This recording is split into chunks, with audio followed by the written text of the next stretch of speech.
war. Mommy, I'm a princess, mommy, I'm a dan. First lady in my life, a girl of you understand. Special dedication to the big woman. From your love, your mama, make me see your hand. So bust a blank for your mama, lighter for your mama. Selector, you better pull up the one you for your mama. Proud of your mama, sing loud for your mama. Yeah, I make sure know you're happy, she bring you come here. From your heart, tell me sing this one. From your love, your mama like this man. There's no one like my mama, no, no. Mama never had it easy at times.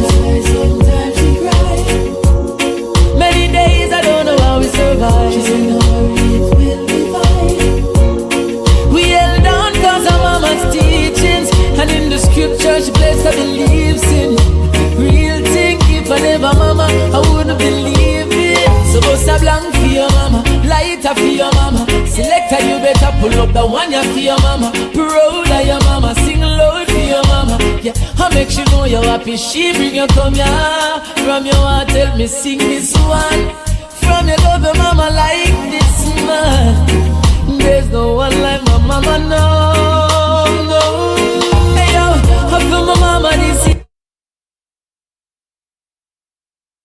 The letter of Jude, or more accurately, Judah, according to the pronunciation of his name, both in Greek and in Hebrew. Judah was one of Jesus' 4 brothers, who are named in the gospel accounts. None of the brothers followed Jesus as the Messiah before his death, but afterwards they saw him alive from the dead and then became his disciples. All these brothers of Jesus became leaders eventually in the first Jewish Christian communities, and Judah was known as a traveling teacher and missionary. And this gives us the background to understand the purpose of his letter. We don't know what specific church community he wrote to, but it was likely made up of mostly Messianic Jews. His writing style assumes a deep knowledge of the Hebrew Old Testament scriptures, as well as other popular Jewish literature. Jude had become aware of a crisis facing this church, and so this helps us understand the letter's design.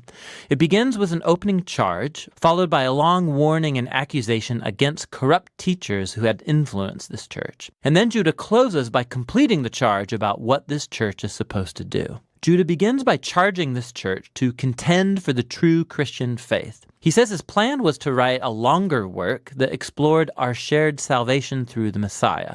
But that project, he says, got delayed when he heard the urgent news about this church, and so he fired off this very thoughtful but very short letter. Judah doesn't begin with how they're supposed to contend for the faith. Rather, he first goes into why.